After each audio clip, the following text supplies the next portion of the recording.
I'm back with another video about the Fuji X-S10. In this video, I'm going to be talking about the low light capabilities of the X-S10 along with the 18-55 and the 35mm f2. If you're ready to see what this camera is capable of, check these pictures out, check this little POV out, and let me know what you guys think, and I'll be right back. We're going dark.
What you guys think? I felt a little too comfortable bumping the ISO so high. Normally I wouldn't bump the ISO that high and the shutter speed that low to try to capture pictures, but I felt so comfortable after seeing the quality that was coming out of the pictures. I felt comfortable to bump it up even higher. Some of them I took at sundown or sunset, but they were lit by Christmas lights, as you guys saw. The first few pictures that I showed was taken with the kit lens.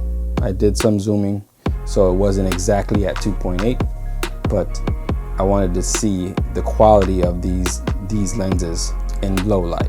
Now I know you're always gonna have some noise, or you're gonna have noise in low light, especially when you're bumping the ISO so high, 4,000, 5,000 ISO. But what I saw also, I tried to pull up the highlights and the shadows, that there was more detail in the shot during these low light situations. So I bumped the ISO up. Needless to say, I'm very impressed with this camera.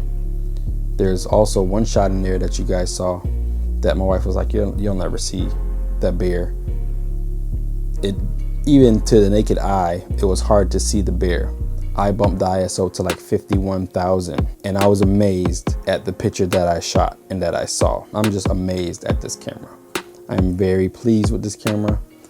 I noticed that some of the pictures were a little bit noisier, so I did some research, and I found that even at 0 noise reduction, there's still some noise reduction happening on the camera. So next time I try these pictures, I'm gonna take that down a little bit to maybe -2 or -4 to see if I can get rid of some of that noise that was in the pictures. Even though it says noise reduction, it is causing some grain because the camera is trying to fight the darkness, and you're gonna see noise in low light regardless. But I will say I'm very pleased at how this camera handled the low light. I would have never felt so comfortable raising the ISO so high on my Canon M50. I would be doing a lot more low light photography with this. I'm loving the camera so far. The Fuji X-S10 is an amazing camera. There's a lot more settings in here than I'm used to at the moment. But the more that I learn, the more I'm liking what I'm actually learning. Fuji is definitely going to be my go-to from now on. Very pleased with my purchase. Shout out to Pictureline. They are the ones that I purchased the camera through. A lot of people never heard of them. At first I was a little skeptical about them, but they were very, very professional, very helpful. I want to thank them for helping me throughout the way. I want to thank them for responding to my messages, because I've never pre-ordered a camera, especially something so expensive. I've never pre-ordered anything this expensive before. So the whole experience was new for me, but they were very, very attentive. They were very responsive. So I really appreciate Pictureline for helping me get this camera. So if you're looking for a camera and you don't want to quite go into the $3,000, the $2,000 price range, look into this camera. What I love also about this camera is right now I'm looking at the screen, even though I'm supposed to be looking at you. I'm looking at the screen and I can see my audio levels. When I started recording this, the audio levels looked good, and then they started peaking, and I could tell by looking at it. So I can adjust it with my Rode wireless mic. As you see, the microphone's here sticking out my shirt. I can adjust the audio levels while I'm recording. At least I can do it on my Rode mic, so I can see that I'm not clipping. One of the main reasons that I wanted a different camera, because the Canon M50 did not have that.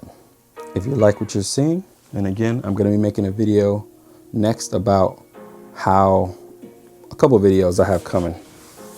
As far as the Fuji X-S10, I will be talking about how it works on my Ronin SC, to see how compatible it is with that. I tried to look online to see how compatible it was. I couldn't find out if it was compatible yet, but I'm going to test it out anyway. I have the cables for it. I'm going to see if the buttons work, if I can record, start and stop from there, if I can take a picture from there.